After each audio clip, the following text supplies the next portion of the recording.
je le disais, vous êtes président d'Arte France, donc c'est pour ça que vous êtes là aussi ce matin et vous avez une grande expérience des médias dans tous les genres qu'ils soient, c'est-à-dire presse écrite, audiovisuel, voilà, et Internet, surtout numérique. On en parlera évidemment ce matin. Vous êtes là aussi parce que vous avez écrit ce petit livre que je vous conseille, qui est paru dans la collection Alt aux éditions La Martinière et qui est intitulé « S'informer, à quoi bon ?» Alors, c'est une question intéressante que beaucoup se posent aujourd'hui dans notre société, et donc je pense qu'on aura l'occasion de trouver des réponses à cette question passionnante ce matin. Je vous ai dit, vous pouvez vraiment intervenir quand vous le souhaitez, nous interrompre, on vous posera aussi, donc, comme je le disais, des questions. Peut-être qu'on va essayer de se définir un petit peu des thèmes pour pas partir peut-être tous dans tous les sens et puis pour vous aider aussi à suivre cette conversation. Moi, j'avais envie de commencer par le début, Bruno, qui est l'information. Le mot même information. Qu'est-ce que c'est une information? Peut-être que c'est intéressant de prendre quelques premières réponses dans la salle avant que vous nous donniez, vous, votre réponse. Qui pourrait répondre à ça? Pour vous, qu'est-ce que c'est une information? Est-ce qu'il y a quelqu'un qui a une réponse à nous donner? Dites-moi, alors, c'est quoi une information? Pour moi, une information, c'est quand quelqu'un il vient vous voir et par exemple, il vous dit « Ouais, demain, il y a une fête, est-ce que tu veux venir ?» Genre, il te dit qu'il y a quelque chose pour que tu viennes ou pour que tu le fasses. Mais il te dit quelque chose qui va vraiment avoir lieu, on est d'accord? Ok. Qui d'autre comme définition de l'information? Là-bas au bout. Il y a un petit livre à gagner au bout, c'est ça, on va dire ça? Non, mais... Une information, c'est quelque chose qui se passe, qui s'est passé ou qui va se passer. Voilà. Et donc c'est un événement? Et dont on nous fait part. Que ce soit un événement, un moment ou un intérêt particulier, une opinion. Ok. Ok, je vais vous poser deux questions. Vous lèverez la main ou pas. Imaginons que quelqu'un arrive et dit j'ai vu un accident de voiture là-haut sur le boulevard Sébastopol. Il y a une voiture rouge qui a foncé dans un scooter. C'est une information ou c'est pas une information? Qui pense que c'est une information? Majoritairement. Qui pense que ce n'est pas une information? Pourquoi vous pensez que c'est pas une information, monsieur? Il arrive. Je veux bien vous lancer le mien, mais après, il faudra que je le récupère.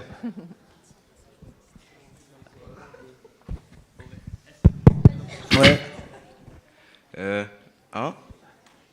Non, c'était pour voir ça. Non, mais pourquoi c'est pas une information alors? Dites-moi. Parce que c'est un truc qui a déjà eu lieu. Ça va pas avoir lieu. C'est-à-dire que ça va pas se passer. C'est comme le truc là, demain il y a la fête. La fête c'est demain. L'accident il a déjà eu lieu. En plus l'accident en vrai c'est pas. On n'est pas concerné. Alors attendez, vous m'avez dit deux trucs. Le premier truc c'est ça a eu lieu. Donc c'est déjà passé, donc c'est pas une information. Et la deuxième chose c'est ça me concerne pas. Pardon. C'est ça? Oui, c'est ça. Il y a déjà de quoi faire, là. Il y a déjà de quoi faire, mademoiselle. Pardon, madame. C'est vrai qu'on ne dit plus mademoiselle maintenant. Excusez-moi, c'est juste que je suis vieux. Donc, madame, là-bas. Oui, en fait, on discutait avec mon ami, on se demandait si la véracité de l'information compte ou pas. Et qui pense que la véracité compte? La véracité, c'est vrai ou c'est faux? Oui, on a d'ailleurs une réponse à distance du lycée de Maupassant de Fécamp qui dit effectivement une information est vérifiée. Alors voilà, une information. Alors la première chose, si quelqu'un vous dit en théorie, j'ai vu un accident de voiture arriver, une voiture rouge qui a foncé sur un scooter, c'est un témoignage. Pardon? Attendez, j'arrive. C'est un témoignage. Monsieur, on va préciser après pour avancer un peu. Pour moi, une information, c'est plus une donnée qu'on reçoit. Elle peut être vraie ou fausse, mais dans tous les cas, c'est une information. Qui pense qu'une information peut être fausse? Je vais rephraser la question. Qui pense que quelque chose qui est faux est une information? Ah oui. Alors, juste une chose, en théorie, en pratique, et on va savoir pourquoi, une information, c'est pas tout à fait un témoignage, c'est pas tout à fait une opinion. Une information, d'abord, ça parle du réel, donc de quelque chose qui s'est passé, de quelque chose qui est réel de façon factuelle, c'est-à-dire un fait réel. Et pour qu'un message, un témoignage, quelque chose qui raconte quelque chose qui s'est passé soit une information, en général, on dit qu'il faut qu'il y ait 3 éléments. Le premier élément, après je reprends votre question, le premier élément qui est important, c'est qu'il faut que ça soit vérifié. C'est-à-dire que quelqu'un, une personne, ait travailler de façon à vérifier que ça s'est vraiment passé. Ah bon, il y a eu un accident, je vais vérifier, je demande aux passants qui étaient là, peut-être que je regarde s'il y a des policiers pour qu'ils disent, voilà, quel est le constat. Donc il y a eu une vérification qui a été faite. Donc le premier élément, c'est la lettre V, pour qu'une information, et on va voir pourquoi c'est important, pour que quelque chose soit une information, il faut que ça soit un récit sur le réel qui soit vérifié. La deuxième chose, c'est qu'il faut que la personne qui l'ait vérifiée soit, entre guillemets, indépendante ou désintéressée. C'est-à-dire qu'elle n'ait pas un intérêt à cette vérification. Imaginez, je suis l'ami du conducteur de la voiture. Si c'est moi qui, entre guillemets, vérifie l'information, vous pourrez dire quand même, tu es l'ami du conducteur de la voiture, donc tu vas avoir intérêt à donner raison à ton ami contre le scooter qui était là. Donc tu n'es pas totalement désintéressé dans cette information. Et la troisième chose, on va pas en faire ici énormément de choses, mais la troisième chose, c'est qu'en plus de ça, quand vous la publiez, cette information, que vous la dites, il faut que vous engagiez votre responsabilité. C'est-à-dire que dans la loi, si je dis quelque chose qui est faux ou qui attaque quelqu'un, normalement, je peux être poursuivi juridiquement pour diffamation, par exemple. Et donc, en général, on dit que pour qu'une information soit une information, il faut qu'elle soit vérifiée de façon indépendante et qu'elle engage la responsabilité. Et pourquoi ces 3 éléments? Et j'en termine par là. Parce que ce qui est important dans l'information, c'est qu'il faut que vous puissiez avoir confiance dans l'information.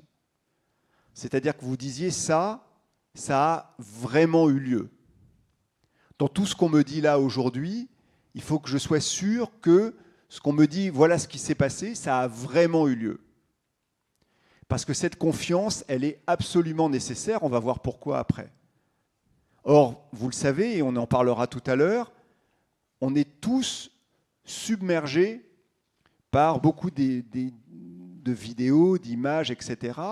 Et l'autre jour, je regardais sur un réseau social une vidéo où on voyait Kylian Mbappé, après le match contre la Croatie, qui parlait, on avait l'impression que c'était lui, et il disait, oui, enfin, d'autres problèmes, c'est qu'on a toujours Didier Deschamps comme coach, le problème, c'est que le pénalty a été mal tiré, avec sa voix. Et en réalité, ce n'était évidemment pas lui, c'était une intelligence artificielle qui avait recréé un discours que n'a pas tenu Mbappé. Et donc, vous voyez, il est très important qu'on puisse savoir ce qui a vraiment été dit, ce qui s'est vraiment passé, de ce qui est inventé. Et donc la confiance est un élément central de l'information. Et si l'information est importante pour nous, c'est qu'il faut qu'on puisse avoir confiance dans ce qui nous est dit. On a justement un lycée qui nous suit de loin, puisque ça vient de Cape Town, qui dit « Une information est véridique, vérifiée », et ça rajoute quelque chose un petit peu, et répond aux 5 questions. Quoi, qui, où, quand, pourquoi. Oui, on appelle en anglais les 5 W. Les 5 W, c'est la façon dont on fait une information, mais il y avait une question là-bas, ou un point levé, je ne sais pas, mais peut-être une question. Attendez, le micro ne marche pas, pardon monsieur. Allô?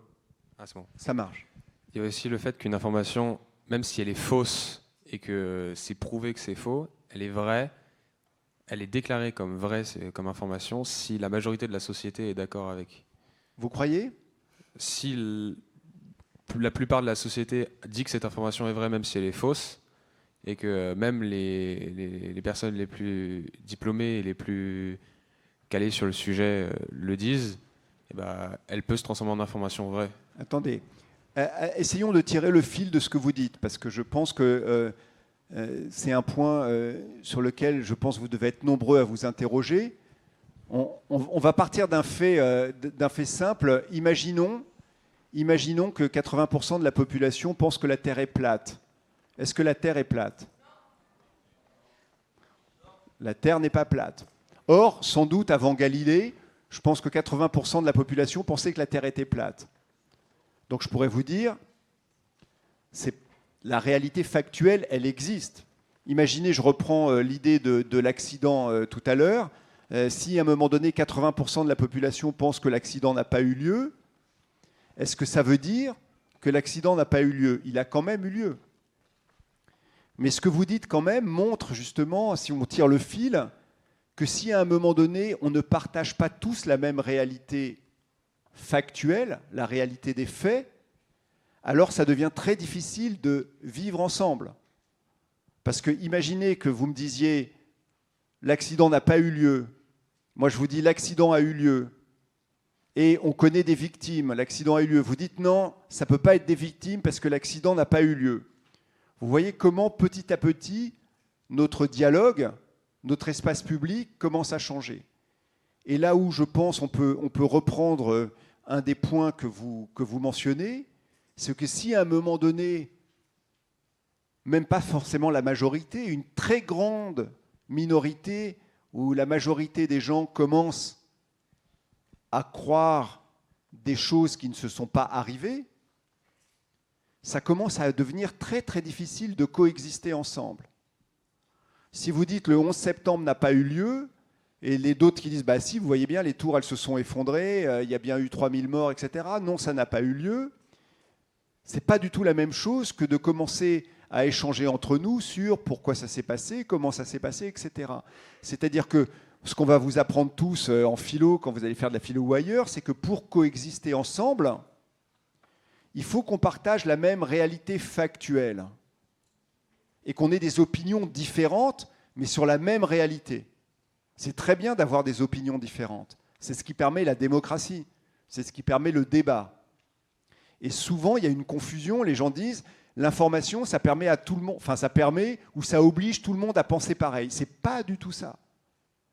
L'information, c'est ce qui vous permet de percevoir la réalité. Parce qu'à un moment donné, comme c'est vérifié, comme c'est indépendant, on vous dit voilà ce qui s'est passé. Et après, on peut avoir des avis, des opinions, des idées totalement différentes sur pourquoi ça s'est passé, comment ça s'est passé, ou plus exactement pourquoi et qu'est-ce qu'il faut faire. Et ça permet le débat démocratique. Mais pour ça, il faut qu'on partage la même réalité. Et du coup, ça vous donne une idée d'à quoi sert l'information. C'est sa fonction. Voilà. La fonction dont on devait discuter après. L'information, ça sert en fait à 3 choses. Et souvent, on en oublie au moins 2 des 3. La première chose, à quoi sert l'information, c'est pour nous, individus, savoir se repérer dans ce qui est vrai, de ce qui n'est pas vrai dans notre rapport au monde. Est-ce que la France a gagné contre la Croatie? Est-ce que la France a perdu contre la Croatie? Qu'est-ce qui s'est passé? Ça m'intéresse. Je pourrais aussi, comme je fais ma pub de temps en temps pour Arte, à un moment donné, on avait une série qui s'appelait En thérapie, où on voyait quelqu'un de plus jeune que vous qui demandait à son docteur, je ne sais pas quoi croire avec le Covid.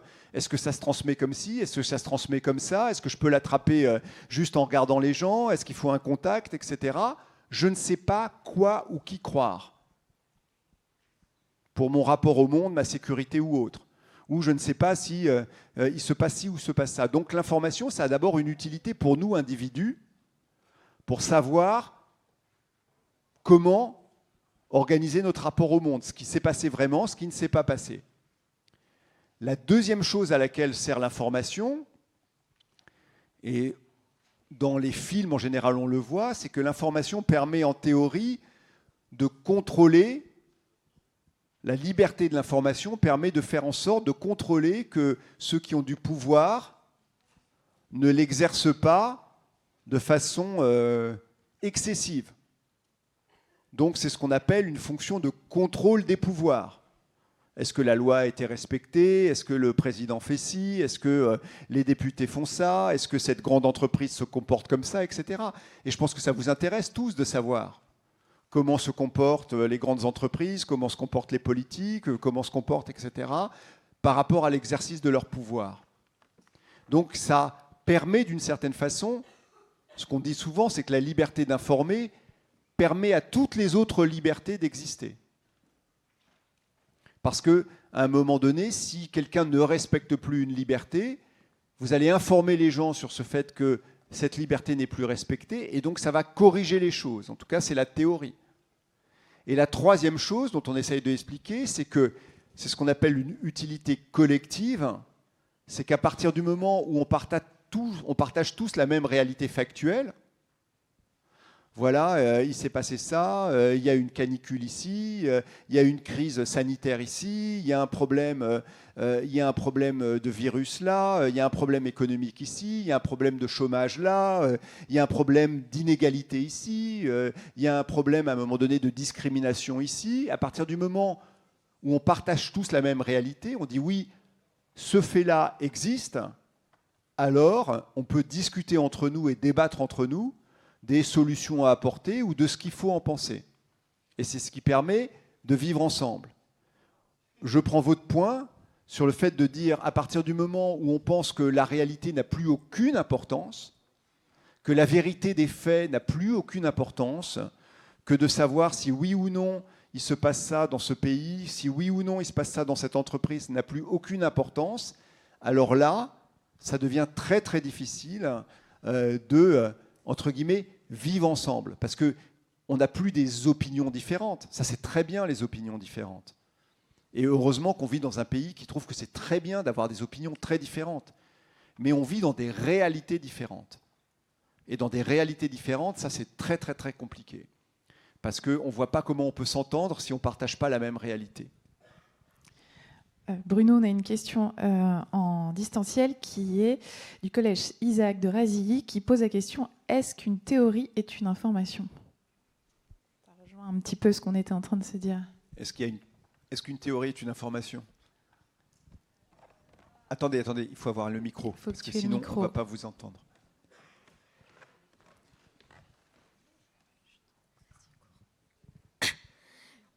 Pour moi, une information... bah oui, parce que si... Je sais pas en fait comment je pourrais expliquer, mais une information, c'est...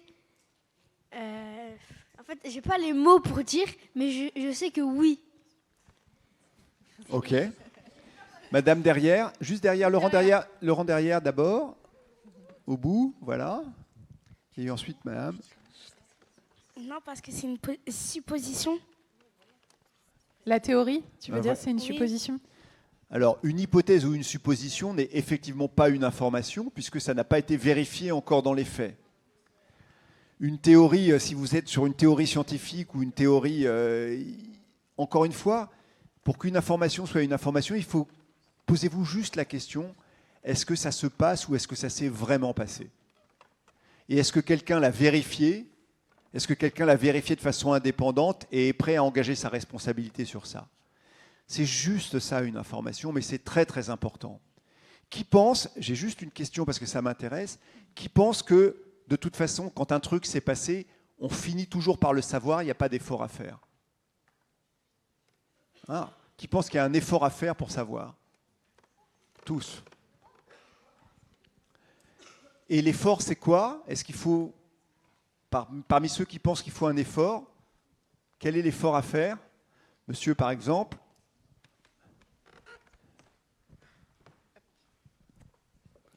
Faut trouver les bonnes sources pour savoir exactement qu'est-ce qui s'est vraiment passé et pas qu'est-ce qu'on a dit qui s'est passé. C'est une très bonne réponse. Qui sait ce que c'est qu'une source? Alors, il y a peu de monde qui savent que c'est une source. Madame, vous pouvez le définir? c'est en fait ce qui permet d'obtenir l'information en premier lieu, qui donc donne l'information au public. Alors la source, effectivement, c'est on va dire la marque ou le contact, ou peu importe comment on l'appelle. Le point d'origine, quoi. Le point d'origine. Et la question qui va se poser, c'est qu'effectivement, pour être sûr qu'une information est une information, vous n'êtes pas capable de savoir, enfin moi non plus, hein, si elle a été vérifiée, si elle a été vérifiée de façon indépendante, si les gens engagent leurs responsabilités. Donc vous allez faire confiance à quelqu'un ou quelque chose pour dire, cette source-là, je lui fais confiance, je sais que quand elle traite de l'information, c'est vérifié, elle peut me garantir que ça s'est vraiment passé parce que c'est son métier, elle peut le faire sans avoir un intérêt immédiat à le faire et elle engage sa responsabilité. Et donc les sources, par exemple, ça peut être évidemment, moi je vais vous dire, ça peut être des médias reconnus d'information, alors ça peut être un journal ou le site internet d'un journal, ça peut être une radio, une télévision, évidemment comme Arte, ça peut être qui s'informe ici grâce à Gaspard G ou Hugo Décrypte. Ben voilà, ça peut être Hugo Décrypte. Alors, qui fait Hugo Décrypte? Ok, Gaspard G. Gaspard G, minoritaire encore. Hugo Décrypte, largement majoritaire. Qui s'informe aussi grâce à des journaux ou des sites internet de journaux. Ouais, petite minorité. De télé ou de radio. Ok, quand même, ça reste. Bon, donc la source, c'est très important. Mais maintenant, c'est pas aussi simple que ça. Parce que qui ici s'informe? Alors je ne sais pas parce que ça va marquer mon âge, mais grâce à TikTok, ok, grosse minorité. L'univers Facebook, c'est-à-dire Instagram, WhatsApp, Facebook. Ok. D'autres réseaux sociaux, Snap. Ok. Bon. Twitch. Bon. Quand on s'informe sur les réseaux, juste un petit point, quand on s'informe sur les réseaux, tout est mélangé. Moi, je suis évidemment largement plus âgé que vous.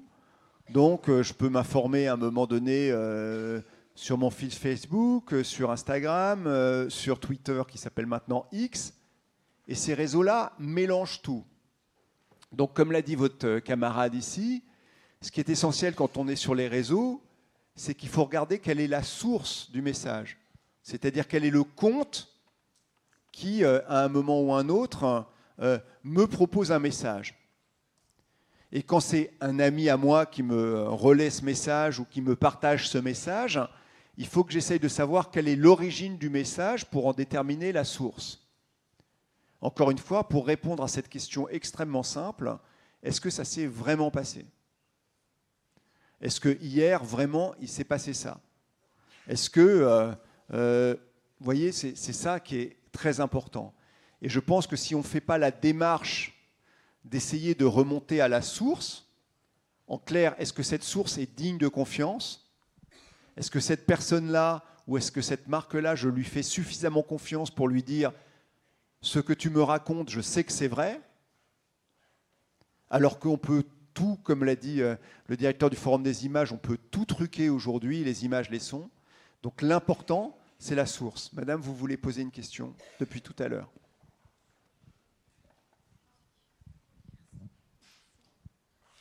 Oui, j'avais une question parce que vous parlez beaucoup de confiance, mais donc comment on fait, comment régler ce problème de confiance même dans les sources les plus fiables, voilà. Surtout avec les réseaux sociaux quand il y a beaucoup de personnes qui sont pas vraiment qualifiées, qui parlent en disant non, ça c'est faux, faut pas avoir confiance, faut faire attention.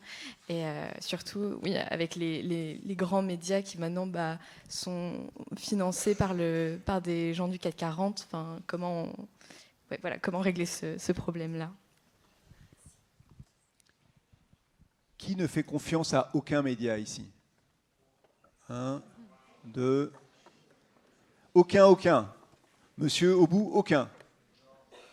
Pardon, il faut le micro, je ne vous entends pas sinon.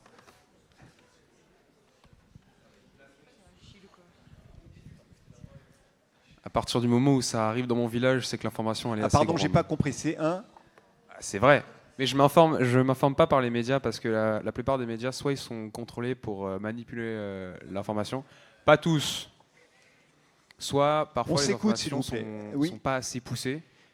Et donc je vous renvoie la question, si vous vous informez pas par les médias, vous vous informez auprès de qui? De mon entourage. Ok. Donc, et des dires de tout ce qui se dit autour de moi. c'est une question très importante, la question de la confiance. Donc, ce que je comprends, c'est qu'en gros, vous faites plus confiance à quelqu'un que vous connaissez pour vous dire ce qui s'est passé dans le bureau de la Maison-Blanche entre Trump, Poutine et Zelensky que dans un média quel qu'il soit. Ok. Ici, il y avait monsieur, vous vouliez intervenir? Le micro arrive, hein, pardon.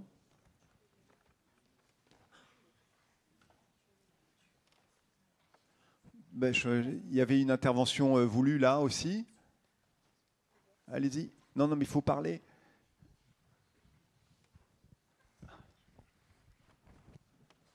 Pour moi, il faut croire aucun média. Arrêtez de rigoler. Pour moi, il faut croire aucun média. C'est de la manipulation. Ils sont tous contrôlés. Surtout, il y en a que la majorité, il faut confiance comme BFM, etc. Alors que c'est totalement faux, ils disent n'importe quoi. Ils inventent des choses, ils montrent ce qu'ils ont envie de montrer, et il y a des choses qu'ils ne montrent pas. Et je peux vous poser, j'entends la remarque, qu'est-ce qui fait que vous croyez ça? Je vous pose la question, à qui vous avez fait confiance pour croire ça? C'est-à-dire, vous me dites, tous les médias sont contrôlés, ils sont manipulés du début jusqu'à la fin. Ok, mettons cette hypothèse-là. Et qu'est-ce qui vous fait croire ça? Quel est le fait qui vous permet de défendre cette idée? Non, moi, j'ai fait confiance à personne pour croire ça, c'est moi-même. Ok, donc vous avez confiance en personne. Qui n'a confiance en personne? Bon. Non, c'est une vraie question parce qu'il faut voir trois choses, je crois. La première, pour reprendre ce qu'a dit votre camarade, c'est que la confiance aujourd'hui, c'est la question centrale. Et vous apprendrez à un moment donné en philosophie ou ailleurs, mais la confiance les uns envers les autres, la confiance envers l'école, le lycée, les médias, la mairie, la bibliothèque, le chauffeur de bus, etc. C'est encore une fois ce qui nous permet de vivre en démocratie, c'est-à-dire sans que la force soit le principe d'organisation d'une société. La force pouvant être une force dictatoriale à un moment donné, ou juste la jungle, c'est la loi du plus fort. On fait confiance en personne et on se bat tous entre, et puis les plus musclés ou les plus forts. Il y a monsieur qui aura une question après, en blanc. Ah oui, d'abord, d'accord. Mais je vais au bout. Donc la confiance, déjà, il faut voir une chose, c'est qu'elle est absolument nécessaire, non pas pour croire les médias ou croire les journalistes, mais elle est nécessaire pour qu'on vive tous ensemble. Sinon, c'est la guerre de tous contre tous. On ne fait plus confiance en personne. Donc, on va voir son banquier, on lui dit « Est-ce que vous pouvez me prêter de l'argent ?» Le banquier vous dit « J'ai absolument pas confiance en vous, vous ne me rembourserez jamais. » C'est mort. Donc ensuite, vous dites à quelqu'un d'autre, j'apporte le repas ce soir, c'est mort, je te fais pas confiance, c'est même pas la peine. Vous rentrez dans un lycée, le lycée vous dit, on va aller jusqu'au bac, c'est mort, je te fais pas confiance, t'es un prof, machin, ça sert à rien, tu m'apprends des conneries, etc., etc. Et donc il faut bien voir que le principe de confiance est un principe central pour qu'on vive tous. Ça ne veut pas dire on n'est pas chez les bisounours, hein, mais ça veut dire qu'on coexiste tous, qu'on cohabite tous, de façon apaisée. D'accord? Donc ça, c'est la confiance. La deuxième chose, c'est que la base de la confiance, je le redis encore une fois, c'est qu'on pense qu'à un moment donné, on vit tous dans la même réalité. C'est-à-dire qu'il y a des choses qui se passent et il y a des choses qui ne se passent pas. Après, là où vos camarades ont un point, même si moi, évidemment, je les trouve très excessifs, c'est qu'ils disent, alors, votre camarade l'a dit, les médias, ou vous, monsieur, là-bas aussi, on ne peut jamais leur faire confiance. moi, évidemment, je dirige un média, donc je ne vais pas vous dire, vous avez tout à fait raison. Et non. comment Ce vous que je faites, crois en revanche, expliquer peut-être. c'est qu'aujourd'hui, pardon, Peut-être c'est bien de leur expliquer comment chez Arte justement on fait. on va dire, Ouais. mais ce que je pense qu'en revanche, c'est qu'effectivement, autrefois, on nous faisait, j'allais dire, confiance comme ça. Ben, tu es un média, donc je te fais confiance, c'est ton métier, tu es journaliste, je te fais confiance. J'allais dire avant, par principe. Aujourd'hui, le principe, souvent, dans votre âge, c'est la défiance d'abord. Donc c'est de dire, prouve-moi que je peux te faire confiance. Prouve-moi que tu n'es pas manipulé. Prouve-moi que tu ne publies pas des informations pour ton intérêt personnel. Prouve-moi que tu n'as pas un intérêt financier. Prouve-moi que c'est pas, je ne sais pas quoi, la présidence de la République, l'entreprise ou machin qui t'a dicté ton journal. Et c'est une vraie question. Et ça serait vraiment être complètement aveugle et sourd pour les journalistes ou pour les médias de ne pas penser que c'est la question centrale, pas seulement vis-à-vis de votre génération, mais vis-à-vis de tout ce qui se passe en ce moment. Pour plein de raisons. D'abord parce que les médias ne sont pas toujours irréprochables. Il y a des fois, ils font des erreurs. Des fois, d'autres qui sont effectivement pas forcément, qui sont fortement biaisés. Il y a parfois aussi, quand même aussi, l'objet de beaucoup de gens aujourd'hui qui poussent à dire il faut faire confiance en personne, en personne, en personne, en personne, en personne. Ne rien croire. Donc, on essaye, nous, modestement, on n'y arrive peut-être pas, on y arrive peut-être, j'espère qu'on y arrive, on essaye, nous, de montrer que, effectivement, on peut être digne de confiance dans les informations qu'on vous donne, de bien séparer ce qui est une information d'une opinion, de bien séparer une information d'une fiction, mais oui, on essaye. Et c'est vrai qu'on se heurte en permanence à cette défiance, c'est-à-dire ce manque de confiance. Moi, ce que je crois, pour répondre à votre question, madame, je pense que à aucun moment, aucun média ne peut vous dire « faites-moi confiance de façon aveugle ». C'est fini ça. Et d'ailleurs, vos deux camarades ont bien montré que c'était plus que fini. C'était qu'il n'y a même pas une confiance aveugle, si je puis me permettre, il y a une défiance aveugle. Je ne veux même pas le savoir, je ne te fais pas confiance. C'est-à-dire qu'on a inversé totalement le truc. Au lieu de faire une confiance aveugle, ce qui n'était sans doute pas forcément souhaitable, on nous fait une défiance aveugle aujourd'hui, ce qui n'est pas du tout souhaitable non plus. Donc nous, on pousse un mot un peu compliqué, et je le mets dans le petit livre, au discernement. C'est-à-dire, moi je pense que tous les gens sont intelligents, ils sont parfaitement dans leur tête, à un moment donné, ce qu'il faut pour se demander cette simple question, est-ce que ça s'est vraiment passé ? Et c'est la question que est-ce que cette personne me dit quelque chose qui s'est vraiment passé ? Si on me dit qu'hier, la Russie a envahi l'Ukraine, est-ce que ça s'est vraiment passé ? Est-ce qu'il y a vraiment eu des morts sur le terrain ? Est-ce qu'il y a eu vraiment des gens qui sont morts, etc. C'est ça dont on parle sur l'information. Est-ce que ça se passe vraiment ? Est-ce que ça a vraiment lieu ? Et donc oui, dans le, entre guillemets, travail qu'il y a à faire, puisque vous avez tous dit, et ça me plaisait, qu'il faut un effort pour s'informer, il faut faire un effort de discernement. Mais si je peux me permettre par rapport à la défiance aveugle que vous mentionnez, cette défiance aveugle, elle veut dire que vous avez une confiance aveugle envers quelqu'un d'autre qui vous dit il faut avoir confiance en personne. Donc vous avez reporté le problème. Quand on vous dit faites preuve de discernement, ça veut dire n'ayez confiance aveugle en personne, médias ou proches ou compte Internet. Faites marcher votre propre libre arbitre pour se dire est-ce que ce truc s'est vraiment passé ? Et après, je peux être d'accord avec, je peux ne pas être d'accord avec, je peux considérer que c'est grave ou je peux considérer que ça n'a aucune gravité. Ça, c'est mon opinion, c'est ma hiérarchisation des cas. Je peux considérer que c'est tout à fait normal ou je peux considérer que c'est anormal. Ça, c'est autre chose. La question de l'information, c'est est-ce que ça se passe vraiment ou est-ce que ça s'est vraiment passé ? Et malgré tout, je crois aujourd'hui, alors vous allez me dire que sans doute je plaide pour moi, je pense que pour savoir si quelque chose s'est vraiment passé, ben, il se trouve qu'il y a des gens dont c'est le métier de vous le dire. Alors ils ne sont pas parfaits.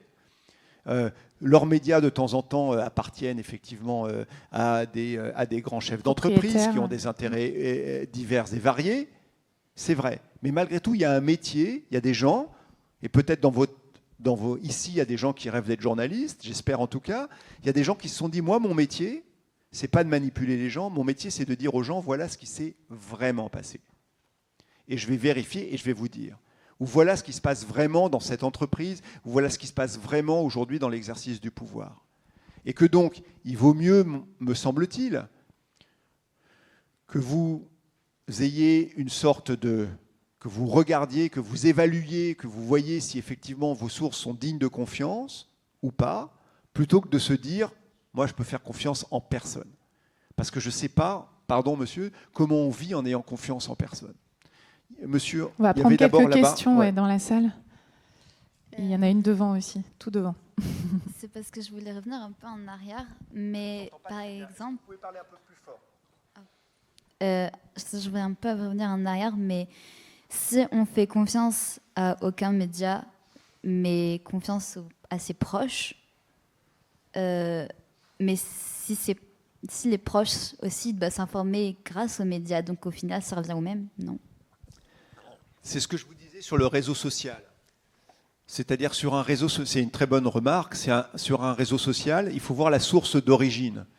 C'est-à-dire moi, si un de mes amis, je mets ami en guillemets, quelqu'un que je suis sur un réseau, m'envoie un message et que je vois que la source de ce message d'information, c'est un média ou des gens en qui je fais confiance, on me dit, je sais pas, tiens, regarde, Hugo Décrypte a dit ça hier, ça me semble intéressant, je vais avoir confiance, évidemment. Puisque moi, je fais plutôt confiance en Hugo Décrypte, ou je fais confiance au Monde, ou je fais confiance à plein d'autres, à Arte, évidemment, et à d'autres. Mais vous voyez, mais c'est une très bonne remarque. Monsieur en blanc, oui, depuis il y avait longtemps. une question, là, depuis un moment. Ouais. Là-bas ou là-bas. Bon. Allez-y, je vous en prie. Oui, en fait, c'est par rapport à... Dans la démocratie, on met beaucoup en avant les libertés, notamment la liberté de s'informer, de croire ou de ne pas croire en telle ou telle source. Mais du coup, finalement, moi, ça me fait beaucoup penser, par exemple, aux climato-sceptiques. Du coup, est-ce que ce ne serait pas aussi un frein à la démocratie parce que vous avez parlé de réalité commune, mais du coup, si on ne croit pas tous à des sources qui sont pourtant vérifiées maintes et maintes fois, est-ce que ce n'est pas justement un frein?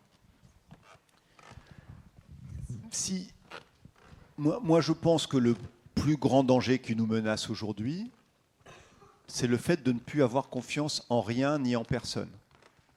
Je pense, mais c'est un avis personnel, et je dis ça, ce n'est pas une information, c'est une opinion.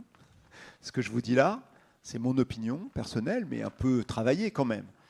Je pense qu'à un moment, vous apprendrez des philosophes comme Hannah Arendt ou autres, qui montrent bien qu'à un moment donné, quand on n'a plus du tout l'impression qu'on partage la même réalité, si on vous dit, bah non, il n'y a pas des gens qui sont prisonniers là, ou il ne se passe pas ça à la frontière, ou cette guerre-là existe ou elle n'existe pas. Encore une fois, ce n'est pas la même question que de dire c'est la faute de qui ou autre. Ça, c'est des analyses ou autres. Mais est-ce qu'il y a des gens en ce moment qui meurent dans cet endroit-là? Est-ce qu'il y a des gens qui sont en prison pour ça? Est-ce qu'à un moment donné, un pouvoir fait ça ou fait ça? Si on ne partage pas la même réalité, il n'y a pas de dialogue possible. Aucun dialogue possible. Et donc, effectivement, je pense que le plus grand danger qui nous menace aujourd'hui, c'est de ne pas partager la même réalité. Pourquoi? Parce que ça veut dire que certains pouvoirs, qui peuvent être économiques, par exemple, ou qui peuvent être politiques, ou autres, au lieu de se dire, non, non, je ne vais pas aller trop loin dans l'exercice de mon pouvoir, parce que sinon, ça va se savoir, et si ça se sait, je vais avoir des soucis lors du prochain vote. OK? Qu'est-ce qu'ils vont faire? Ils vont créer une réalité alternative. Ils vont vous dire, pas du tout. Tout se passe bien. J'exerce mon pouvoir de façon tout à fait normale. On va raconter une histoire. Aujourd'hui, il y a un livre très ancien, vous n'étiez pas né, et moi-même, j'étais pas né quand il a été publié, qui s'appelle « Les marchands de doute ». Et qui a bien montré à un moment donné, et ça c'est pour vous, monsieur, et la manipulation, que les journaux, à l'époque, aux États-Unis notamment, commençaient à expliquer que des études médicales montraient que la cigarette était mauvaise pour la santé. D'accord? Que la cigarette produisait des cancers du poumon et plein d'autres choses qui ne sont pas bonnes pour la santé. Ce qu'ont fait à l'époque les entreprises de cigarettes, ce qu'on appelle les cigarettiers, ils n'ont pas commencé à se dire on va essayer de limiter évidemment la consommation de tabac parce que c'est leur intérêt économique. Ils ne se sont pas dit on va essayer de faire des produits moins nocifs. Non, ce qu'ils ont fait à ce moment-là, c'est qu'ils ont publié des communiqués pour dire c'est très très bon pour la santé la cigarette. Et à chaque fois que quelqu'un disait j'ai une information là, les médecins ont fait cette étude-là et ils ont montré que sur 9 cas, je dis des chiffres pas de mémoire et ce n'est pas les bons, mais 9 cas de cancer du poumon sur 10 étaient dus à la cigarette. Ils vous disaient partout, c'est pas vrai, et puis il n'y a pas de cancer du poumon, et puis ça n'existe pas. Et donc, comme l'a dit cet auteur à l'époque, et c'était une époque où Internet, les réseaux sociaux n'existaient pas, ils ont produit du doute, de façon à rendre impossible des politiques publiques, souhaitables ou pas, sur est-ce qu'on encourage les gens à moins fumer parce que c'est mieux pour eux, pour qu'il n'ait pas de cancer. Et donc aujourd'hui, quand on a confiance en personne, quand on doute de tout, il y a, au lieu de voir des pouvoirs qui limitent l'exercice de leur pouvoir, ils ont tout intérêt à produire du doute. L'amiante, c'est nocif? Non, non, pas du tout. L'amiante, c'est génial, c'est formidable, etc., etc. Et vous pouvez aller jusqu'au bout comme ça. Et donc c'est pour ça que c'est très important de s'informer et surtout, c'est pour ça qu'on dit que la liberté d'information, le fait que des gens qui ne sont pas parfaits, dans des endroits qui ne sont pas parfaits, puissent à un moment donné raconter ce qui se passe vraiment à tel ou tel endroit, ça permet de limiter un peu l'exercice des autres pouvoirs. Et donc c'est pour ça qu'on dit que la liberté d'informer est à l'origine de toutes les autres libertés. Parce que c'est ce qui permet à un moment donné à un pouvoir de ne pas envoyer des gens en prison sans passer par le procès, parce qu'ils se disent ça va se savoir et voilà, ça va se publier à un moment ou à un autre. Alors, on parle des médias comme un quatrième pouvoir d'ailleurs, parce qu'il y a 3 autres pouvoirs, peut-être on peut expliquer un petit peu. Parce il y a que le monsieur en blanc après, oui, ça fait au moins un quart d'heure qu'il lève la main, je suis sûr, désolé, on arrive. Il y a aussi beaucoup de questions par Internet, mais juste expliquer quand même la notion de pouvoir, c'est important. Alors, moi, j'aime pas beaucoup le mot du quatrième pouvoir, parce qu'en fait, ouais. c'est une traduction anglaise qui est Fourth Estate. En fait, la presse, quand on dit la presse, c'est l'information, c'est un contre-pouvoir. C'est-à-dire que c'est quelque chose qui assure normalement l'équilibre des autres pouvoirs. Et c'est pas un hasard si quand vous avez autrefois, quand des gens faisaient des pouvoirs faisaient un coup d'État, ils prenaient la radio et la télévision. Et ils muselaient les journaux. Aujourd'hui, tout le débat, la défiance ou autre, se passe à l'intérieur des réseaux sociaux, avec effectivement des comptes, des faux comptes, des robots, parce qu'on va en parler un peu de l'IA, avec des robots qui produisent justement du doute en permanence. Tu crois avoir confiance en ça? Il ne faut pas. Tu penses ça? Ça ne s'est pas passé. Tu crois que ça, le mec est pourri, je le sais. Tu crois ça? Non, le mec est acheté. Tu crois ça? Il a fait ci, il a fait ça. Et donc on ne sait plus ce qui s'est passé en réalité. Monsieur?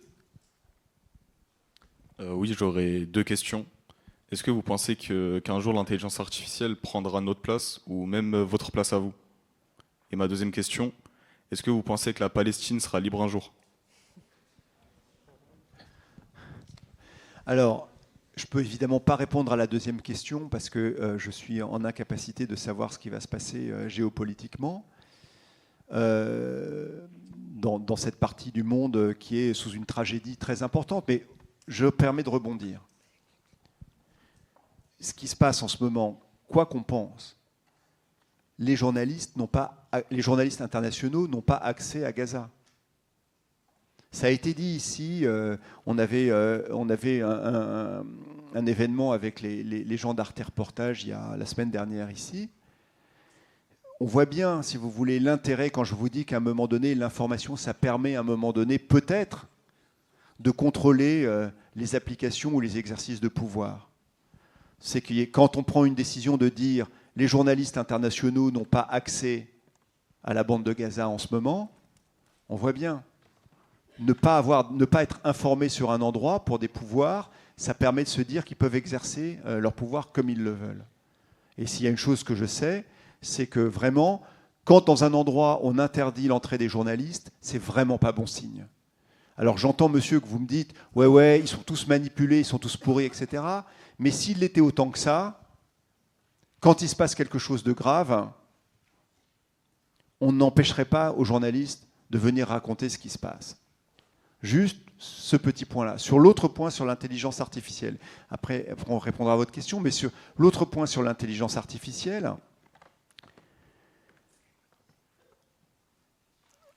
l'intelligence artificielle ne va pas vous remplacer. Va peut-être me remplacer un jour, oui, dans mon métier.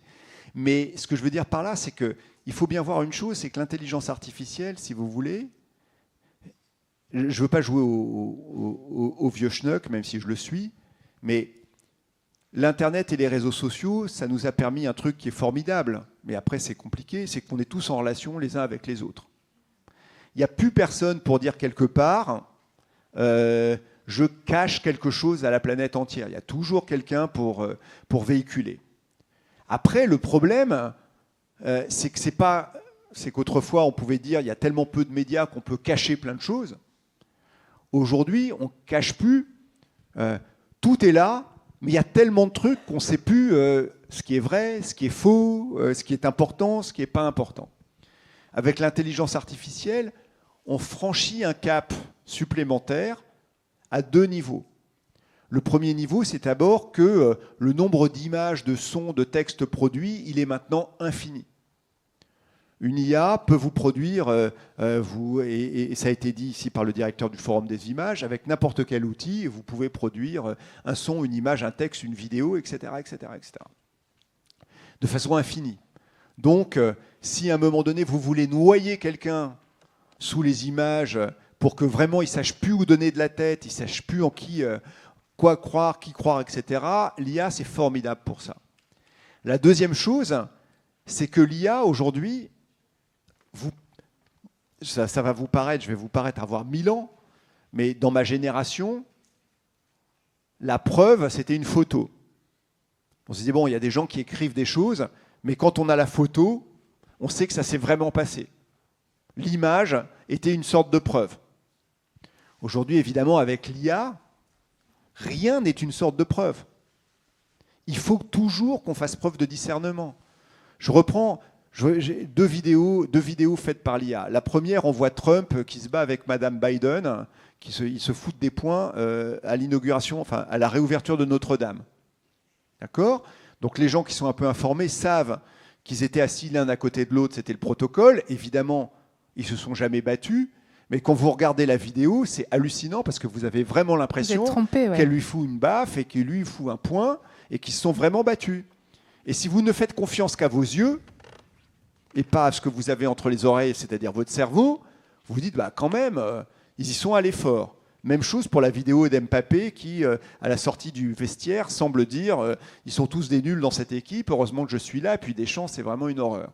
D'accord ? Si à un moment donné, vous ne vous dites pas mais attends, ça te paraît normal qu'Mbappé dise un truc pareil, c'est quand même bizarre, ça vient d'où, qui a posté ce truc-là, etc. Vous êtes en incapacité de savoir si ça a lieu ou pas. Et donc, l'IA, pour moi, si vous ne voulez pas que ça nous plonge dans le plus... Parce qu'il y a d'autres trucs formidables avec l'IA, vous devez tous l'utiliser. Qui utilise de l'IA ici ? Bah ouais. Majoritairement. Bah oui. Et justement, vos profs sont là, mais qui l'utilise dans le cadre du lycée, du collège ou des... Okay. Peut-être c'est intéressant de dire comment les journalistes, eux, ils font avec, avec l'IA, Bruno, parce qu'avec ces deepfakes, etc., comment on fait ? Donc vous utilisez tout ça déjà. Ça veut dire qu'évidemment, vous produisez tous des choses, ou vous vous aidez tous vis-à-vis de l'IA pour ça. Ça veut dire que les journalistes aujourd'hui, eux-mêmes, ils doivent faire un travail de taré pour essayer de savoir si un truc a vraiment eu lieu. On leur donne une photo, regarde ce qui se passe ici, regarde ce qui se passe là, regarde. Ils ne peuvent pas croire leurs yeux.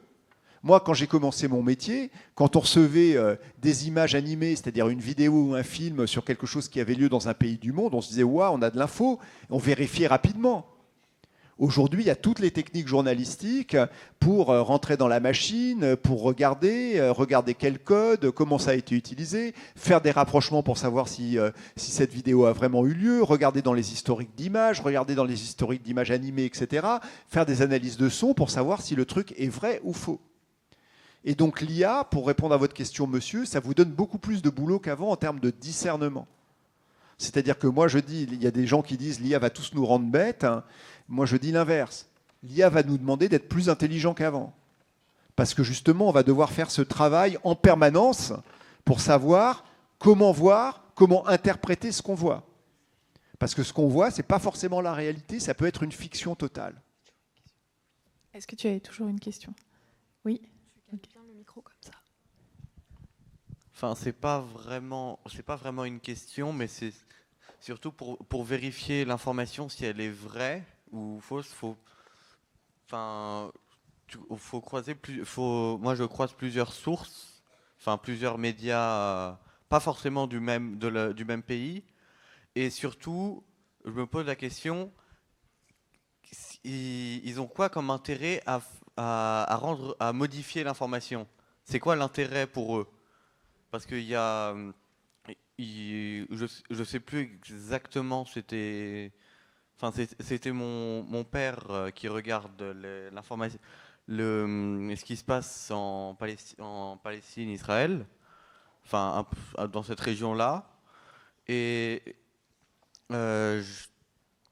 j'avais posé une question pour j'ai oublié quel pays exactement et quel média, comment tu sais que c'est pas faux? Et il m'a dit ils ont pas d'intérêt et ils n'ont pas les moyens de le faire. Donc alors, j'entends, je vais répondre. Il y a une question tout au bout, là-bas, voilà. Pardon, vous fait faire du sport, parce que les marches sont hautes. Il y en a une là aussi, en attendant. D'accord, je vais répondre. Allez-y, monsieur. Mais je crois aussi qu'il existe des agences de renseignement. Il faut que vous parliez un peu plus fort. Mais en fait, je crois qu'il existe aussi des agences de renseignement, par exemple. Je crois qu'en France, par exemple, on a des correspondants qui, par exemple, pour savoir les informations dans le monde, on a des correspondants pour savoir, en fait, les agences de renseignement ont des correspondants dans les pays et ils racontent les histoires, donc ça peut être une source fiable.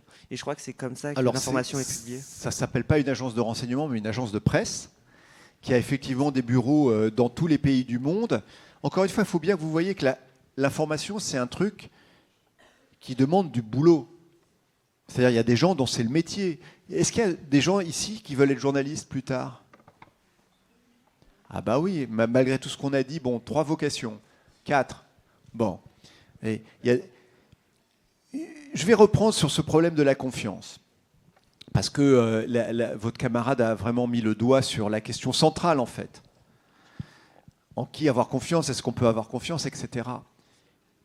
On peut effectivement penser que toute personne fait quelque chose parce qu'il a un intérêt caché à le faire. Vous pouvez aller chez votre médecin à un moment donné et vous dire il n'a pas intérêt à me soigner, mais il a intérêt à proposer des produits poussés par les labos. Il y a des gens qui pensent ça. Malgré tout, si vous pensez ça, vous allez avoir du mal à être en pleine santé. Parce que qui va vous soigner? Vous allez dire ouais, moi je vais regarder sur Internet, je vais me soigner tout seul, etc. Non, je vous garantis, ça ne marche pas. Ça marche peut-être pour un rhume, mais quand on a des trucs un peu plus compliqués, ça ne marche pas. Et donc, à un moment donné, vous devez vous dire, les médecins, quand même, ils font ce métier-là parce qu'à un moment donné, ils ont souhaité ou ils veulent soigner des personnes. C'est ça. Après, j'entends, je lis parfois, effectivement, tous les médecins, de toute façon, ils sont totalement manipulés par les laboratoires parce qu'ils ont un intérêt, etc. En même temps, vous voyez bien, vous voulez être soigné, vous devez faire confiance à un médecin après. Ça ne veut pas dire qu'il ne faut pas un peu regarder le désintérêt, les intérêts croisés, mais il faut regarder. C'est la même chose pour l'information. Soit à un moment donné, vous dites « j'ai besoin d'avoir ce rapport au réel », de la même façon que j'ai besoin de me soigner, j'ai besoin de savoir ce qui se passe. Ce qui se passe à Gaza, ce qui se passe ailleurs dans le monde, ce qui se passe autour de chez moi, ce qui se passe dans mon quartier, ce qui se passe, comment les gens pour qui j'ai voté ou pour qui j'ai pas voté se comportent, comment, etc. Soit vous ressentez ce besoin, et vous verrez qu'à mesure que vous grandissez, vous avez absolument besoin de ça. Et dans ces cas-là, il faut bien que vous choisissiez à un moment donné en qui faire confiance. Ce que monsieur vous dit, c'est on a intérêt à croiser les sources. je vous garantis que vous avez intérêt à croiser les sources. C'est ce que je mets dans mon petit livre après, c'est-à-dire essayez de vous informer par de multiples sources. Ouais. Un réseau social aussi, ça permet de faire cohabiter de multiples sources.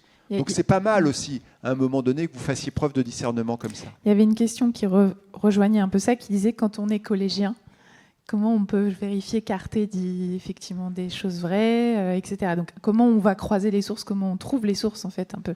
C'est un peu ça la question peut-être. Moi je crois qu'il faut...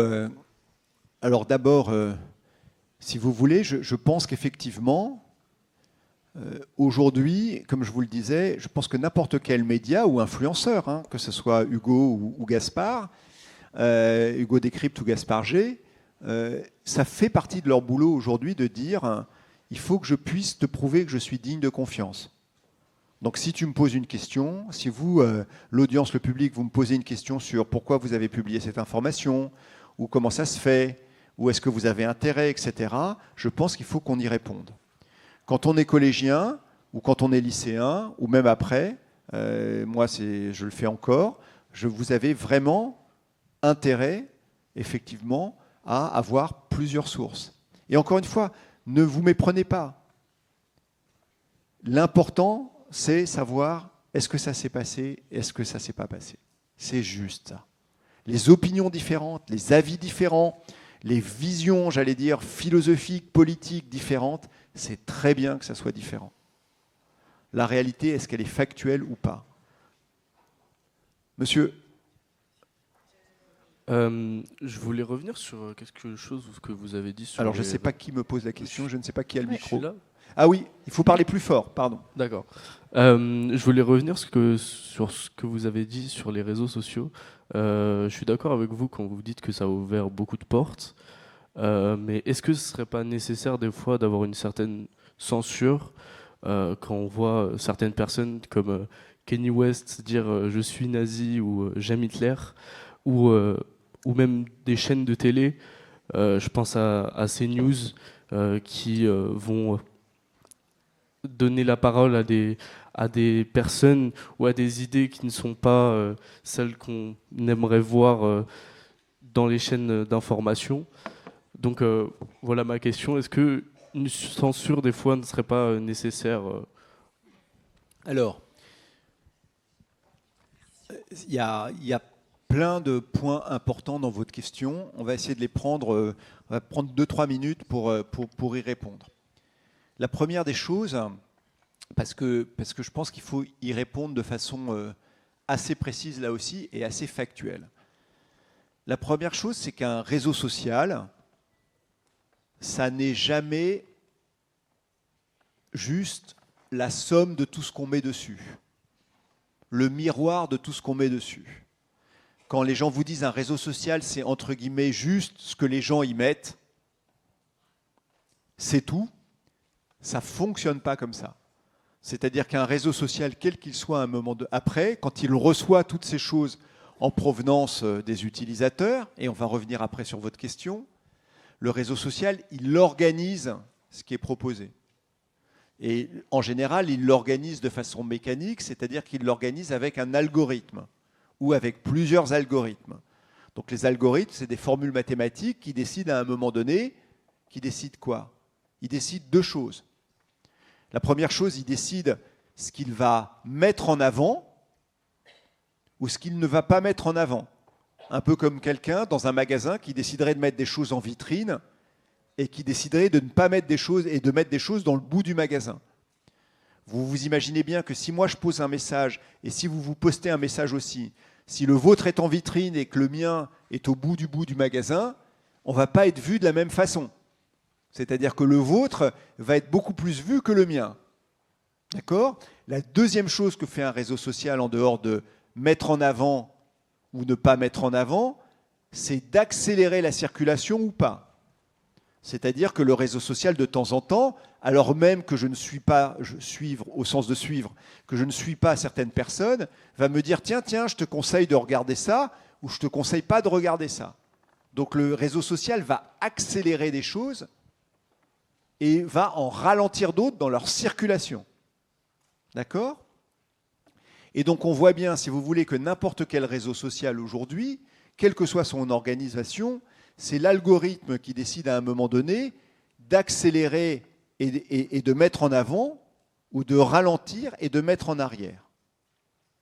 D'où la question, l'algorithme, quel est son objectif?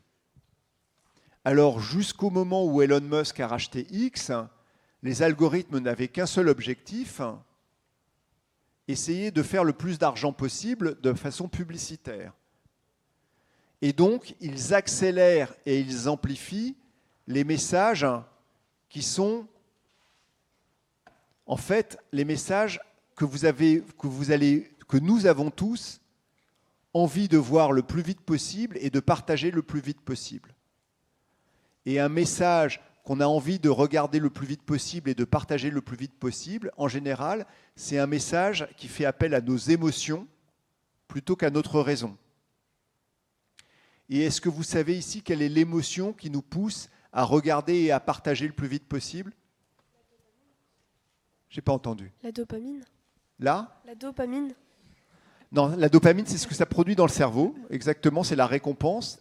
Mais le type de message qui va produire le plus de dopamine, l'émotion qui produit le plus, c'est la colère. Donc plus un message va provoquer votre colère, je vous assure, plus un message va provoquer votre colère en disant « Putain, c'est pas, pardon, c'est dingue, c'est pas possible, non mais ouais. » Je reconnais. Donc, ouais, mais c'est pas possible, c'est dingue, etc. Vous allez le partager, t'as vu ce truc-là, mais quel scandale, etc. Voilà. Si ça vous fait rire, c'est moins efficace que la colère. Si ça vous provoque de l'empathie, de la générosité, c'est bien aussi, mais c'est moins bien que la colère. Et dans la colère, la rage, c'est la meilleure des colères, entre guillemets, pour partager ça. Et donc les algorithmes, ils vont toujours pousser dans les réseaux sociaux, dont on pense qu'ils sont neutres, je les maîtrise, etc., ils poussent la plupart du temps les messages émotionnels. Pas pour des raisons idéologiques, pour des raisons juste économiques. Donc première chose pour répondre à la question sur les réseaux sociaux, déjà, dans leur organisation, ils ont tendance à pousser certains types de messages et à décélérer d'autres types de messages. Et donc c'est pour ça que beaucoup disent, moi je l'ai écrit dans un livre qui s'appelle « La civilisation du poisson rouge », que ça provoque de la polarisation. C'est-à-dire, ça nous fait justement, ça organise notre discussion collective, colère contre colère. D'accord ? Donc une fois qu'on a dit ça, est-ce qu'il faut censurer ce qu'il y a sur les réseaux sociaux, qui est la question que votre camarade a posée et qui est une question que se posent beaucoup de gens? Moi, j'aime pas le mot censure, je crois à quelque chose qui s'appelle la liberté d'expression. La liberté d'expression en France, elle est notamment définie par la Déclaration des droits de l'homme, et puis elle est renforcée aussi dans une loi qui s'appelle la loi sur la liberté de la presse de 1881, et c'est une loi qui me semble très importante et qui dit en gros, en France, c'est pas la même chose aux États-Unis, qui dit en France, la liberté d'expression existe, elle est limitée par 2 ou 3 trucs que la loi limite. Alors c'est des lois postérieures à 1881, mais effectivement l'appel au meurtre n'est pas possible, l'antisémitisme est illégal, etc., etc. Le racisme est illégal. Et donc, moi je pense que les messages qui existent sur les réseaux sociaux doivent obéir à la loi comme les messages qui existent ailleurs. C'est-à-dire, je n'ai pas le droit de me poster dans le métro là-bas à Châtelet-Les Halles et de commencer à avoir un discours d'appel au meurtre. Il n'y a pas de raison que si je n'ai pas le droit de le faire, ce qui est bien, sur le quai du RERB, j'ai le droit de le faire sur un réseau social. Et donc, en théorie, la loi, elle s'applique au réseau social. Après, est-ce qu'il faut pour autant commencer à avoir une loi spécifique pour les gens qui ont le droit ou pas d'être sur les réseaux ? Personnellement, c'est une opinion, ce n'est pas une information. Je ne le crois pas. Je pense en revanche qu'il faut, à un moment ou un autre, atténuer ou modifier les systèmes, pas modérer, non, pas modérer, atténuer ou modifier les systèmes d'accélération des algorithmes. Là, on rentre dans la technique. ce qu'on appelle la responsabilité algorithmique. C'est très complexe, on ne va pas en parler ici, mais de dire à un moment donné, sur un réseau social, ça serait bien qu'il y ait plusieurs principes d'organisation, que les messages les plus émotionnels ne soient pas systématiquement mis en avant. L'Europe essaye de le faire avec un truc qui s'appelle le DSA, Digital Service Act. D'autres personnes essayent de le faire. Mais je ne crois pas, non, qu'il faille avoir une régulation spécifique. Cela étant, en France, vous n'avez pas le droit, et c'est heureux, de dire dans un journal, sur un quai de RER ou dans un parc public, je suis un nazi, c'est formidable. Je dis bien, c'est une citation là que je viens de faire pour les gens qui couperaient là. Et c'est heureux que vous n'ayez pas le droit de le faire. Et il n'y a aucune raison que vous ayez le droit de le faire sur un réseau social. Ça, je suis d'accord avec vous. Alors, il y a beaucoup de questions qui se sont accumulées. Oui. Alors, j'ai une question. Est-ce que l'équipe d'Arte ou même les journalistes, ils utilisent l'IA pour s'aider dans leur travail, par exemple pour chercher des informations ou même réaliser un texte? Alors l'IA, vous vous souvenez quand j'ai posé la question, madame, quand j'ai posé la question à un moment donné, de dire qui d'entre vous utilise déjà l'IA au collège ou au lycée, une immense majorité a levé la main pour dire nous on l'utilise déjà. Alors souvent, qui l'utilise, je vais vous répondre évidemment, qui l'utilise sans être encadré par son prof ou sa prof. Voilà.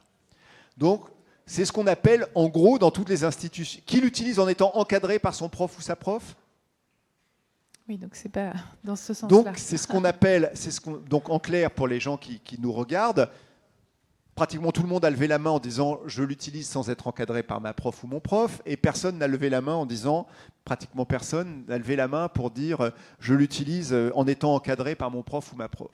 Et donc, c'est un syndrome, enfin un syndrome, c'est quelque chose qu'on appelle le shadow IA, shadow comme ombre en anglais, c'est-à-dire on est très très nombreux à utiliser l'IA, mais sans vraiment qu'on se soit tous mis d'accord, voilà comment on va l'utiliser, voilà comment on va pas l'utiliser. En clair, on bricole avec l'IA, quoi.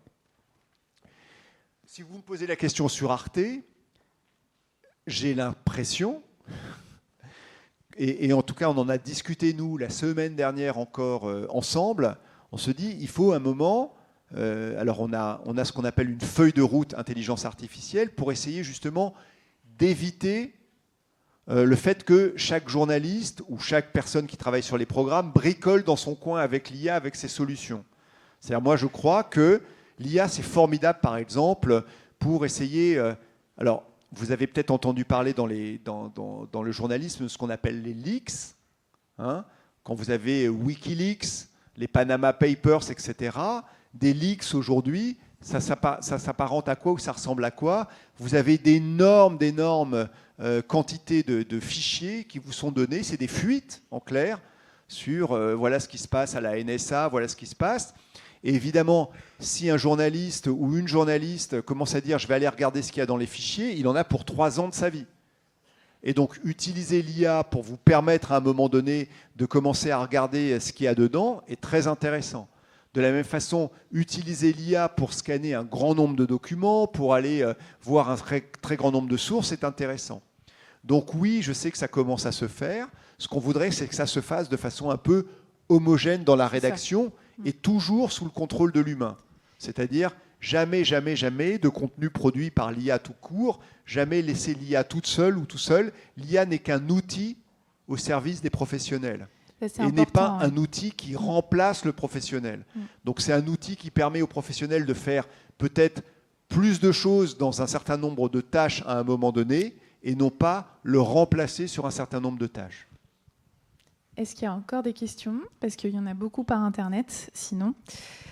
Ouais, exactement, on va en prendre. Avec cette question, justement, qui revenait un peu au titre de notre échange, qui était justement à quoi bon s'informer si on ne peut rien changer?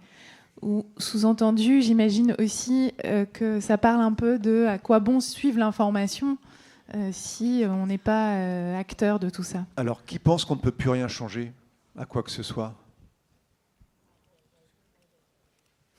Heureusement, vous êtes peu.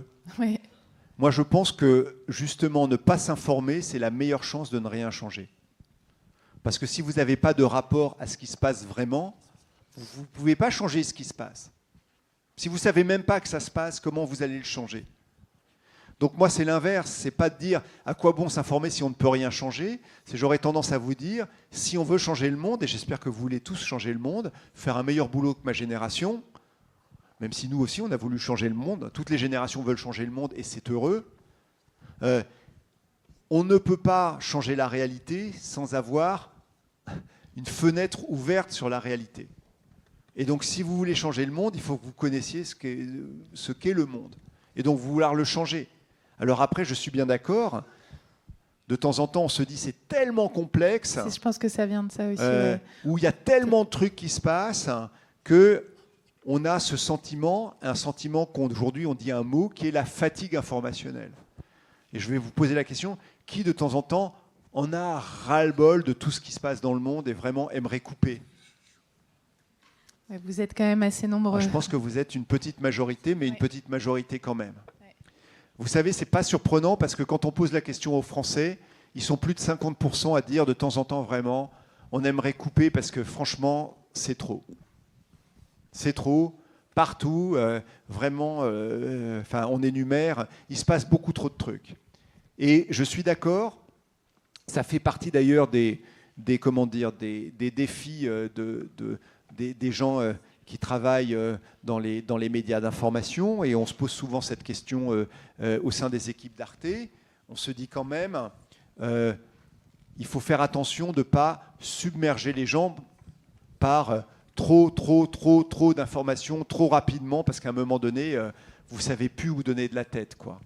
Et au lieu de leur donner, entre guillemets, les armes pour changer le monde, on les décourage. Et en plus, comme les réseaux font circuler, augmentent, amplifient, etc., on a l'impression que vraiment, on est en permanence soumis à une sorte de déluge de trucs sur lesquels on n'a pas prise. Mais je l'entends. On revient au discernement. Oui, moi, j'encourage les gens à s'informer pas tout le temps, toute la journée. Aucun de nous ne peut s'informer tout le temps, toute la journée, sans devenir un peu fou. Mais se dire, ben voilà, chaque jour, je passe 20 minutes, 25 minutes à m'informer. J'ai une session d'information, 30 minutes, 40 minutes sur tout, mais voilà. À petite dose. À une dose régulière. Je sais que je n'ai pas prise sur tout. Je sais que sans doute, ce qui se passe en ce moment aux États-Unis, j'y peux pas grand-chose. Mais en même temps, si j'ai envie que ça ne se passe pas en France, peut-être que finalement, c'est important que je sache ce qui se passe aux États-Unis. Ce qui se passe là-bas, peut-être que j'y peux pas grand-chose, mais peut-être qu'à un moment donné, quand même, la mobilisation aidera à faire en sorte que. Et donc, si vous voulez changer le monde, je pense qu'il faut s'informer. Que c'est la première étape pour commencer à changer le réel, c'est de le connaître. Il y a une question, madame, là-bas. Je vois pas tout le monde. Et puis après, là-bas. OK. Ensuite, là-bas. On fait les deux. Donc justement, je voulais rebondir sur ce que vous avez dit tout à l'heure. Il faut parler plus fort, je suis désolé, parce que pardon, le retour... est devant le micro.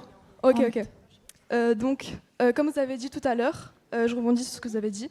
S'informer, en fait, c'est de nos jours de plus en plus difficile. Donc, malgré, en fait, justement, une accélération en fait, du flux d'informations. Et donc, justement, c'est un petit peu paradoxal. Et donc, en fait, les jeunes ne sont jamais aussi rarement informés de l'actualité ou de la politique. Et donc, justement, selon vous, à quoi cela est dû et comment est-ce que vous tenteriez, en tant que l'un des médias les plus importants du pays, de remédier en fait à cela? Voilà. Moi, je pense, si vous voulez, et après on pose la question là-bas, je pense par rapport à ce que vous dites que quand je dis que c'est de plus en plus difficile, c'est qu'avant, pour s'informer, il fallait juste trouver l'accès. C'est-à-dire, en gros, si je ne veux pas tout ramener à moi, mais ma génération, c'était trouver un journal, allumer la télé sur le journal télévisé ou allumer la radio le matin. Donc en fait, pour s'informer, il fallait juste trouver l'accès aux médias d'information. On n'était pas en permanence noyé sous les messages, les posts, etc. Et encore une fois, je ne trouve pas du tout que ça soit une mauvaise chose. Les réseaux sociaux, sur plein de trucs, c'est formidable. Mais je dis juste que c'est pas, paradoxalement, c'est beaucoup plus facile qu'avant d'avoir accès à des messages d'information, Mais comme les messages d'information sont mélangés à plein d'autres trucs, c'est beaucoup plus difficile de savoir quel est un message d'information de ce qui n'est pas un message d'information. Et c'est ça qui a changé en fait. C'est qu'avant, l'effort, il fallait le faire pour avoir accès, dire à ses parents, est-ce que tu peux me passer le journal, ou essayer d'écouter la radio, etc. Aujourd'hui, ce qu'il faut, c'est l'effort, c'est trier. Donc faire preuve de discernement. Voilà. Et après, comme je vous l'ai dit, c'est ça la difficulté aujourd'hui. Et donc nous, ce qu'on essaye de dire, d'abord c'est d'être présent effectivement sur l'ensemble des réseaux, l'ensemble des plateformes, et d'essayer de dire, voilà, nous, on vous met en avant quelques faits, on essaye d'être digne de confiance, n'ayez pas confiance aveugle en nous, n'ayez confiance aveugle en personne. Faites preuve de discernement, et on essaye d'expliquer nos méthodologies. Il y avait une question là-haut. Il reste quelques minutes avant la fin de notre échange. C'est la dernière question, allez-y. Du coup, j'aimerais bien savoir pourquoi l'IA ça a été créé, et aussi pourquoi on ne l'enlève pas si on a peur de l'IA. Pourquoi on ne supprime pas l'IA?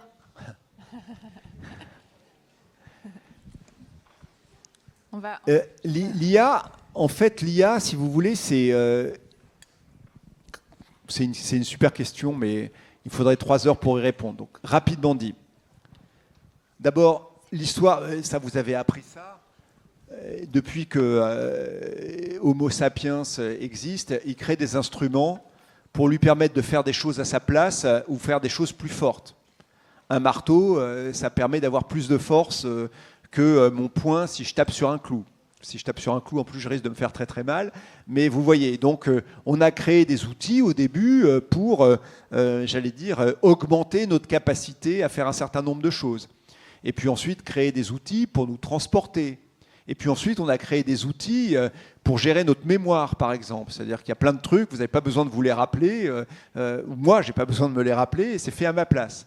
Et donc, l'espèce humaine, elle ne cesse naturellement de créer des instruments, des outils pour soit faire des choses à sa place quand c'est répétitif, soit augmenter sa capacité physique ou sa capacité en termes de mémoire. Voilà. Et donc il n'était pas illogique qu'à un moment donné, l'espèce humaine crée un outil pour augmenter une partie, j'allais dire, de sa réflexion. C'est peut-être un grand mot, mais d'un certain nombre de ses fonctions qui peuvent être l'écriture, la recherche ou autre.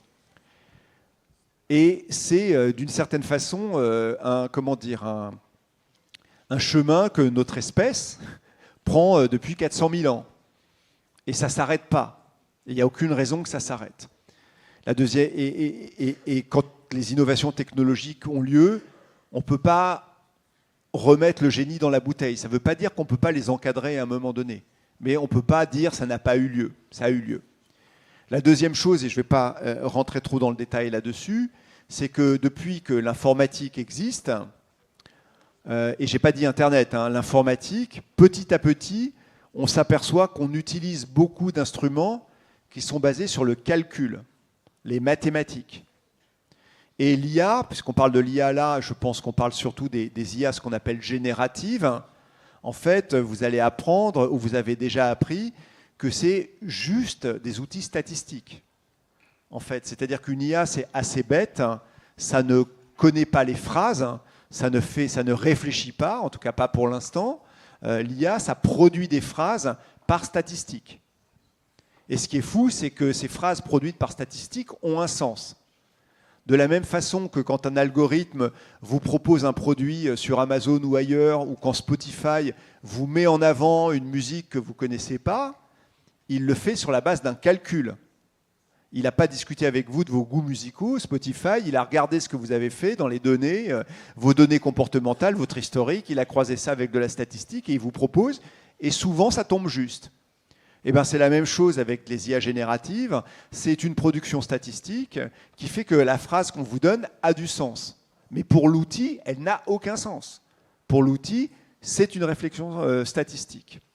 Et donc, si vous voulez, aujourd'hui, la question c'est de savoir, est-ce qu'il est possible à un moment donné de contrôler les IA dans leurs effets?